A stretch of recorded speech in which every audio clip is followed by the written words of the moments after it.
Good morning everyone. Welcome to DSP online study. चलिए आज के क्लास में हम लोग डिस्कस करेंगे क्लास 12 के एग्जाम पैटर्न और बायोलॉजी के सिलेबस का डिस्कशन करेंगे। आइए देखते हैं कि क्या क्या है बायोलॉजी में, और बायोलॉजी में जो है एग्जाम पैटर्न कैसा है और सिलेबस क्या क्या है। देखिए बायोलॉजी का एग्जाम जो होता है कितने मार्क्स का होता है, तो बायोलॉजी का एग्जाम जो होता है 100 मार्क्स का होता है। चाहे कोई भी एग्जाम जो होता है लगभग बोर्ड एग्जाम वो कितने मार्क्स का होता है, कोई भी सब्जेक्ट का, तो 100 मार्क्स का होता है। तो 100 मार्क्स को दो भागों में बांटा गया है। 70 नंबर का जो होता है थ्योरी आता है और 30 नंबर का प्रैक्टिकल आता है, जो कोई कहीं पे स्कूल में या कॉलेज में इसका सेंटर पड़ता है। तो 30 में से 26 से लेकर 28 29 ई कॉलेज पर डिपेंड करता है कि कैसा कॉलेज है, उसके अनुसार जो है मिल जाता है। अगर सरकारी कॉलेज है, गवर्नमेंट कॉलेज है, तो वहाँ पे 26 नंबर, 25 नंबर और 27 नंबर ऐसे मिलता है। अगर प्राइवेट कॉलेज है तो 28 नंबर भी मिल जाता है, 29 नंबर भी मिल जाता है और 30 में 30 भी मिल जाता है। तो ये डिपेंड करता है कॉलेज के ऊपर। तो इसमें टेंशन लेने की जरूरत नहीं है। यानी प्रैक्टिकल में 30 में 26 27 28 आराम से आ जाएगा। हमको मेन टारगेट करना है थ्योरी पर। थ्योरी कितने नंबर का आता है बोर्ड एग्जाम में, तो थ्योरी आता है 70 मार्क्स का, जो कहीं पे क्या होता है इसका सेंटर पड़ेगा। जैसे मैं हाजीपुर कोई बच्चा एडमिशन करवा दे तो उसका सेंटर जो है महनार पड़ेगा, बहुआ पड़ेगा, अलग अलग मुजफ्फरपुर पड़ेगा, तो अलग अलग सेंटर पड़ता है। तो इस थ्योरी का नंबर का होता है, तो थ्योरी होता है 70 नंबर का। अब देखिए थ्योरी में भी दो पार्ट होता है। थ्योरी में कैगो पार्ट होता है, दो पार्ट। यानी आधा ऑब्जेक्टिव और आधा सब्जेक्टिव। यानी ऑब्जेक्टिव क्या परसेंट होता है, ऑब्जेक्टिव होता है 50%, और सब्जेक्टिव क्या परसेंट होता है, तो ये भी होता है 50%। अब देखिए ऑब्जेक्टिव में क्वेश्चन कैगो दिया जाता है, तो ऑब्जेक्टिव में 70 को क्वेश्चन दिया जाता है। 70 को क्वेश्चन दिया जाता है, उसमें बच्चे बनाना कितना होता है, तो उसमें से 35 को बनाना होता है। यानी 70 को में से क्या को बनाना होता है, 70 में से 35 को बनाना होता है ऑब्जेक्टिव।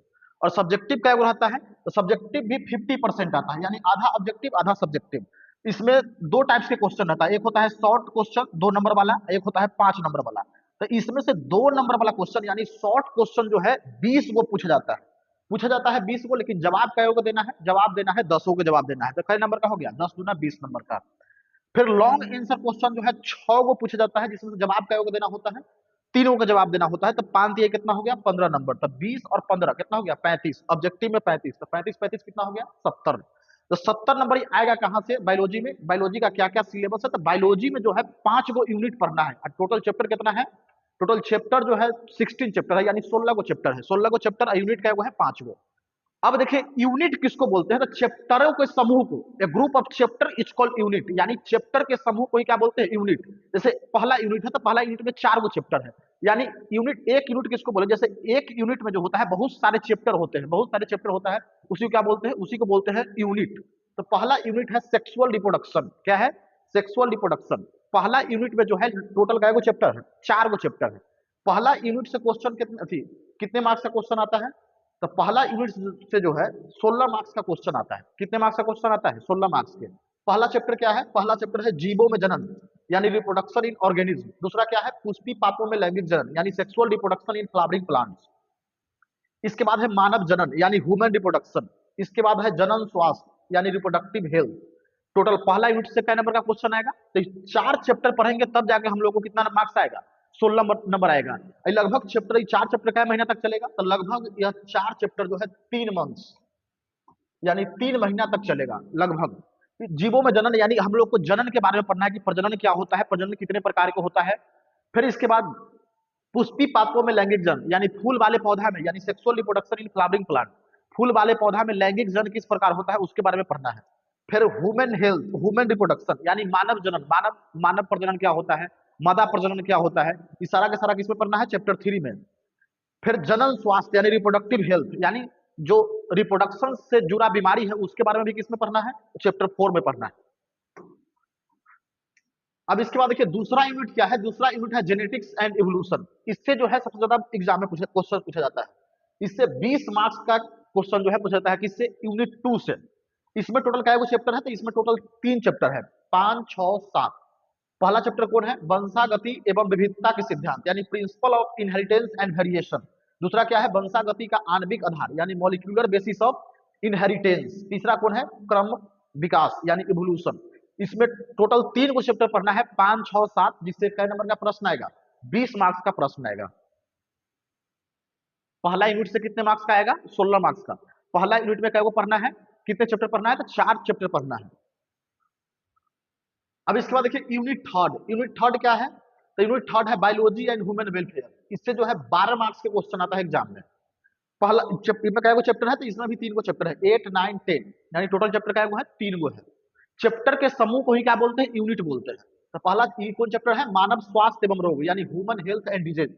एनसीईआरटी के बुक के अनुसार देखिएगा तो कितना चैप्टर है? 8वां चैप्टर है। फिर 9वां चैप्टर है खाद्य उत्पादन में वृद्धि के कार्य नीति, यानी strategy for enhancement in food production. इसका 10वां चैप्टर है मानव कल्याण में सूक्ष्म जीव, यानी माइक्रोब्स इन ह्यूमन वेलफेयर। इसके बाद देखिए यूनिट फोर क्या है? Biotechnology and its application. इससे कई नंबर का प्रश्न होता है, तो इससे 12 मार्क्स का एग्जाम में क्वेश्चन पूछा जाता है। इसमें क्या चैप्टर है? तो इसमें टोटल 2 चैप्टर है। 11वां चैप्टर है जैव प्रौद्योगिकी सिद्धांत एवं प्रक्रम, यानी इंग्लिश में बोले तो biotechnology principle and process. Kaima chapter है? 11वां चैप्टर एनसीईआरटी के अनुसार।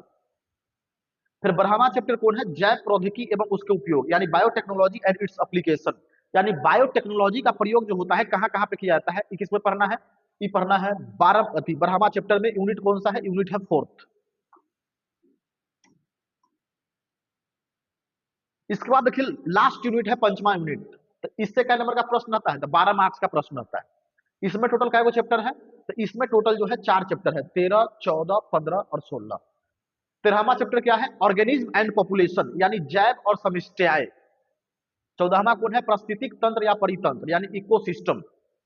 15वां कौन है? जैव विविधता एवं संरक्षण, यानी बायोडाइवर्सिटी एंड कंजर्वेशन। 16वां चैप्टर क्या है? पर्यावरणीय मुद्दे, यानी इन्वायरमेंटल इशू।